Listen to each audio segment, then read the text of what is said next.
स्वाभिमान शोध अस्तित्वाचा या मालिकेच्या आजच्या भागात आज आपण बघणार आहोत. पल्लवी पोलीस स्टेशनच्या बाहेर येऊन खूप रडत असते. जेलमधील शांतनूची अवस्था तिला आठवत असते. इतक्यातच वकील मॅडम येतात. पल्लवी म्हणते की खचून गेलेत हो शांतनू. आजचे दिवस जर ते कस्टडीमध्ये राहिले तर मला नाही बघवणार ते. प्रत्येक गोष्ट अगदी मनाला लावून घेतात आणि आताही त्यांची परिस्थिती बघितलीत ना तुम्ही. त्रास होतोय त्यांना. मला खूप काळजी वाटते. वकील मॅडम म्हणतात की तू नको काळजी करू, मी आहे ना बघायला. सगळं काही ठीक होईल. आपली केस लवकरात लवकर कोर्टामध्ये प्रोसीड व्हावी यासाठी मी अर्ज दिलाय.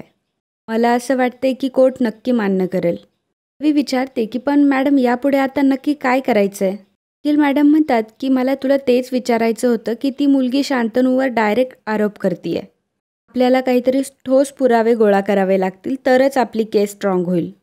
लवी म्हणते की हो मला सगळं कळते, पण आपल्याला नक्की काय करावं लागेल. वकील मॅडम म्हणतात की तुला वेळ आहे का? आपण आपल्या ऑफिसमध्ये जाऊयात. इथे बसून आपण चर्चा करूयात, काही मुद्दे काढूयात. लवी म्हणते की हे बघा, शांतनूसाठी मी काहीही करायला तयार आहे. अगदी तुम्ही आता निघायचं म्हटलं तर लगेच निघूयात, चला. मग वकील मॅडम आणि पल्लवी तिथून निघून जातात. तर इकडे मोठी आई प्रकाशला भेटायला आलेली असते. तेवढ्यातच हरीश नावाचा व्यक्ती मोठ्या आईसमोर येतो आणि म्हणतो की मोठ्या मॅडम, मी हरीश. तुम्हाला प्रकाशला भेटायचं होतं ना? आणि मला निरोप दिलाय. तुम्हाला काहीतरी काम होतं ना? मोठी आई म्हणते की अरे पण तुला कसं काय सांगायचं? हरीश म्हणतो की मॅडम विश्वास ठेवा, तुम्ही सांगितलेलं काम 100% होणार. मोठी आई विचारते की या प्रकरणात अजून एक मुलगी होती ना, जी समोर आली पण पोलिसांसमोर नाही आली. हरीश म्हणतो की हो पूजा. त्यावर मोठी आई म्हणते की मला तिला भेटायचंय. हरीश म्हणतो की आत्ता आणि इथे? त्यावर मोठी आई म्हणते की का जमणार नाही का? हरीश म्हणतो की म्हणजे काय, जमेल ना. प्रकाशने मला सगळं काही सांगितलंय. मला थोडा वेळ द्या. आणि मग हरीश जाऊन पूजाला घेऊन येतो.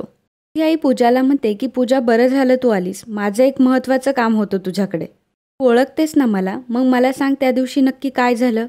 तर सांगितलं तर तुझंच भलं होईल. पूजा ही हरीशला घाबरत असते कारण हरीश हा विनायकचा माणूस असतो. ती आई म्हणते की आपल्या जे काही बोलणं होईल ते कोणालाच कळणार नाही, मी तुला शब्द देते. परंतु पूजा काहीही बोलत नसते. इकडे विनायकला मात्र फार आनंद झालेला असतो. तो म्हणतो की शांतनूचा जामीनसुद्धा फेटाळला गेलाय. धुराज, तुम्ही काय आता एवढाच सुटत नाही. त्यातच विनायकला फोन येतो. हरीशने विनायकला फोन केलेला असतो. विनायक म्हणतो की तू हरीश ना, बोल. प्रकाशने मला सांगितलं होतं. हरीश सांगतो की मोठ्या मॅडम हॉस्टेलला आल्या होत्या, त्यांना पूजाला भेटायचं होतं. आता तिला त्यांच्यासोबत पाठवून दिलंय. विनायक म्हणतो की काय? अरे तू मूर्ख आहेस का? तुला कोणी सांगितले होते नसते उद्योग करायला? हरीश म्हणतो की मला असं वाटलं की त्या तुमच्या आई आहेत म्हटल्यावर तुम्हाला सांगूनच आल्या असतील. मला वाटलं की तुम्हाला सर्व माहीत असेल. नायक म्हणतो की कसलं काय, मी उगाच तुझ्यावर विश्वास टाकला. देऊन दे फोन, मूर्ख. नायकला मात्र इकडे प्रचंड टेन्शन आलेलं असतं.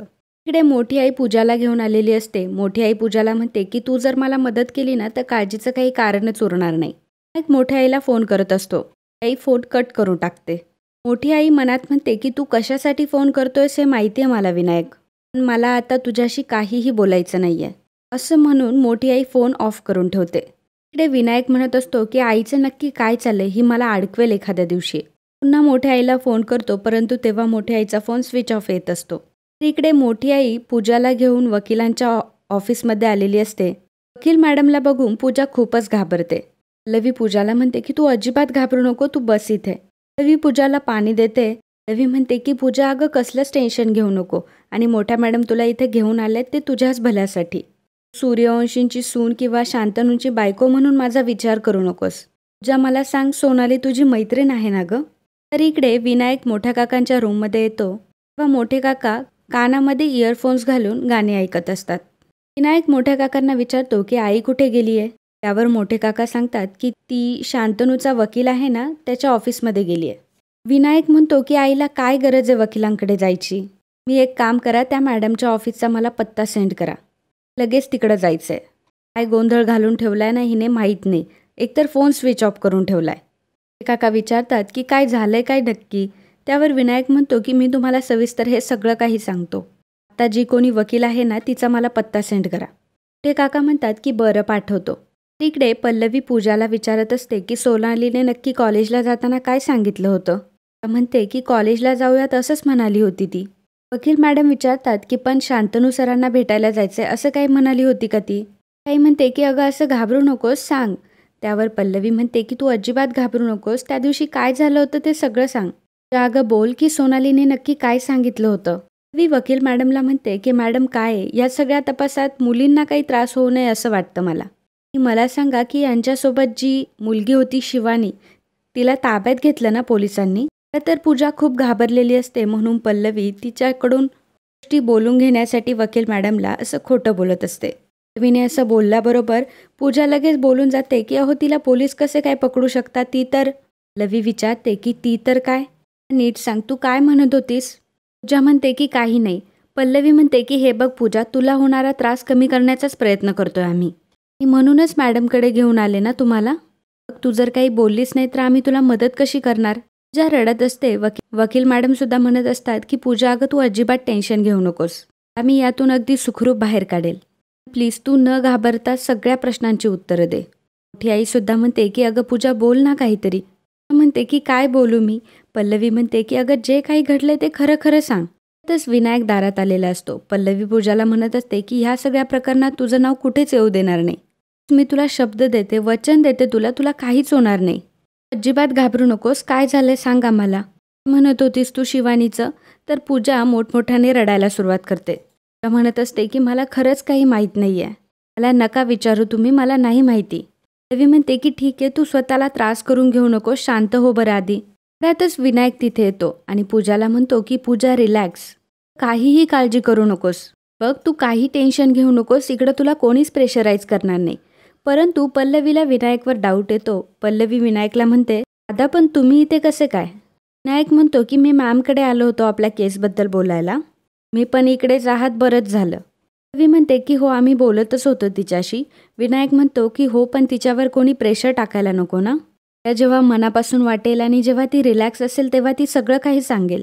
पल्लवी मला असं वाटते की शांतनूच्या केसमधून अजून कॉम्प्लिकेशन करायला नको. विनायक पूजाला म्हणतो की मला पूजा सांग की तू हॉस्टेलमध्येच राहते ना. पूजा हो म्हणते. विनायक म्हणतो की गुड, मी त्याच बाजूला चाललोय, चल सोडतो तुला. पल्लवी म्हणते की नाही नको दादा, मी सोडते हिला. विनायक पल्लवीला म्हणतो की अगं कशाला पल्लवी, मी कार आणली आहे, तशी पण ऑटोने जाणार, उगाच रिस्क नको ना. पल्लवी म्हणते की हिला सुखरूप हॉस्टेलपर्यंत नेण्याची जबाबदारी माझी. तसंही गर्ल्स हॉस्टेलमध्ये तुम्हाला आतमध्ये जाताच येणार नाही. विनायक म्हणतो की कम ऑन, मी मॅनेज करेल, डोंट वरी. पल्लवी म्हणते की नको दादा, तुम्हाला कशाला त्रास, मी घेऊन जाईन हिला, जा तू चल. आणि मग वकील मॅडमचा निरोप घेऊन पल्लवी पूजाला घेऊन जाते. पुढे विनायकला मात्र फार टेन्शन आलेलं असतं. मोठी आई जेव्हा ऑफिसच्या बाहेर येते तेव्हा विनायक मोठ्या आईला म्हणतो की आई तू थांब. तू मोठी आई विनायकचं काहीच ऐकत नसते. म्हणतो की आई अगं हाक मारतोय ना मी तुला, काय चाललंय तुझं. आधी त्या पूजाला वकिलांकडे आणलं आणि आता पल्लवीकडे हवाली केलंय. काय गरज आहे ह्या सगळ्याची, आणि तुझं काय चाललंय नक्की. मी केव्हापासून तुला फोन ट्राय करतोय आणि तुझा फोन स्विच ऑफ आहे. मोठी आई म्हणते की अगं बाई हो का, बॅटरी संपली असेल. अरे म्हणतो की हे बघ मला बॅटरीचं वगैरे सांगू नकोस, मला एक सांग की तू अशी का वागतीयस. मोठी आई म्हणते की मी जे काही करते ते तुझ्या भल्यासाठीच करते. ही पल्लवीला काहीच सांगणार नाही, कारण तिला इथे घेऊन येण्याच्या आधीच मी बजावलं होतं अजिबात तोंड उघडायचं नाही. तू स्वतः पण बघितलं ना, ती पूजा पल्लवीला काही बोलली का नाही ना. पल्लवी स्वतःला कितीही हुशार समजत असली ना, मी तिच्यापेक्षा जास्त पावसाळे बघितलेत. अरे हे डावपेच म्हणजे माझ्या डाव्या हाताचा मळ आहे. पल्लवीने किती आटापिटा केला ना तरी ती पूजाकडून काहीही वदवून घेऊ शकत नाही. मोठी आई मनात म्हणत असते की खरं तर पूजाने आज सगळं सांगितलं असतं तर पल्लवीला लगेच खिशात टाकता आलं असतं. पण ठीक आहे, पल्लवी आज तिला बोलतं करेलच, म्हणून तर तिला पल्लवीच्या स्वाधीन केलंय मी. मोठी आई विनायकसोबतच डबल गेम करत असते. विनायक म्हणतो की नाही नाही नाही, रिस्क घेऊन चालणारच नाही, मी माझ्या माणसालाच फोन करतो. विनायक त्याच्या माणसाला सांगतो की हे बघ पल्लवी पूजाला घेऊन हॉस्टेलमध्ये येतीये. पल्लवी तिथून गेली की पूजाला लगेच बांधून ठेवायचं, काहीच चूक होता कामा नये. इकडे पल्लवी पूजाला हॉस्टेलमध्ये घेऊन आलेली असते. पल्लवी मनामध्ये विचार करते की मोठ्या आईंनी धडपड करून हिला माझ्यापर्यंत आणलं.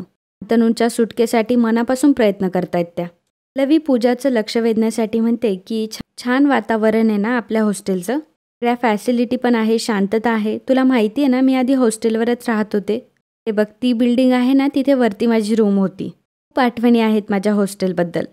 हरीश देखील मागोमाग येत असतो. पल्लवी पूजाला म्हणत असते खूप छान वाटते मला इतक्या दिवसांनी हॉस्टेलमध्ये येऊन. पल्लवी आणि पूजाच्या रूमपर्यंत येतात. पूजा म्हणते की पल्लवी तू आता गेलीस तरी चालेल, इकडे मागेच उभा असतो, मनात म्हणत असतो की जा ना बाई लवकर, कधी जाणार आहेस तू? पूजा रूममध्ये जाते, तिच्या मागोमाग पल्लवी देखील रूममध्ये येते. विचार करतो की आता तर ही आतमध्येच गेली, आता काय करायचं आपण? पूजा पल्लवीला विचारते की अगं तू कशाला आली आहेस इथे? तर तू जा ना, तुला उशीर होत असेल. पल्लवी म्हणते की अगं मी निघणारच होते, मी माझी कॅब बुक केली आहे ना, त्यामुळे अजून 15 मिनिटं दाखवत होते. तोवर मी इथंच थांबते.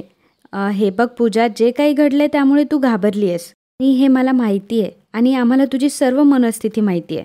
मी आहे ना तुझ्यासोबत, मी सुद्धा एक स्त्री आहे. आता कसलीच काळजी करू नकोस, आम्ही तुला कुठलाच त्रास होऊ देणार नाही. विश्वास ठेव आमच्यावर.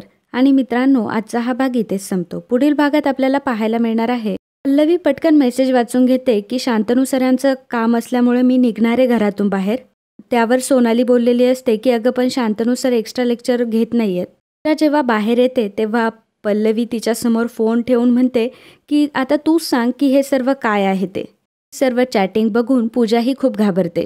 प्रभाकर सर इकडे सर्वांना म्हणत असतात की आनंदाची बातमी ऐका. ज्या मुलींनी शांतनूवर आरोप केला होता ना, त्या मुली कोर्टामध्ये येऊन सगळं खरं सांगण्याला तयार आहेत. ऐकून घरातल्या सर्वांना खूपच आनंद होतो, परंतु विनायकला मात्र खूपच टेन्शन आलेलं असतं. विनायक मोठ्या आईला विचारतो की तुला त्या मुलींना पल्लवीकडे न्यायला कोणी सांगितलं होतं? मोठी आई म्हणते की अरे तू नको काळजी करू, वकिलींबाई आपल्याच बाजूने आहेत. विनायक म्हणतो की आई कुठल्याही परिस्थितीत त्या मुली कोर्टात पोहोचता कामा नये. ना कुठे लपवलंय ना, आता मी ते शोधून काढतोच. तर मित्रांनो, कालच्या भागात कमेंट करणारे आपले दर्शक होते वंदना तांबडे, कल्पना भिसे, मुकुंद कुलकर्णी, सुमन जगताप, अर्चना रामानी, ज्योती पाटील, मंदा खरे, आनंद केसवानी, अर्चना बापट, आनंद केसवानी, कोमल कदम, अरुण कांबळे, अरुणा कांबळे, धनश्री देशमाने, हर्षाली मोरे, रवींद्र वायकोळे, आदित्य संतोष देसाई, केशवराव पाटील, शोभना मच्छाद, चंद्रशेखर भातवाडेकर, संजय कालोके, विद्या बागल, वैभव कुष्ते, संतोष कुमार थोरात, नयन एल्गार, अर्जुन खाडे, विनोद मोरे, छाया कुलकर्णी, मुकुंद कुलकर्णी, जयेश मांत्री, गिरिजा तोत्रे, मधुकर मोत्राचे, मीना कुलकर्णी, ओसादुलिश अहमद, मधुकर मोत्राचे, सागर पाटील, स्वाती वैद्य, आरजे वॉरियर, रेश्मा भगत, पल्लवी वारंग, अपर्णा कासार, ज्ञानू सावंत, ऋषिकेश बोराडे, दत्तात्रय गोंधळी, अनिल लाहोटी, मुकुंद कुलकर्णी, आकाश जाधव, मुकुंद कुलकर्णी, जान्हवी म्हात्रे या सर्वांनी व्हिडिओला कमेंट करून खूप छान प्रतिसाद दिल्याबद्दल खूप खूप धन्यवाद.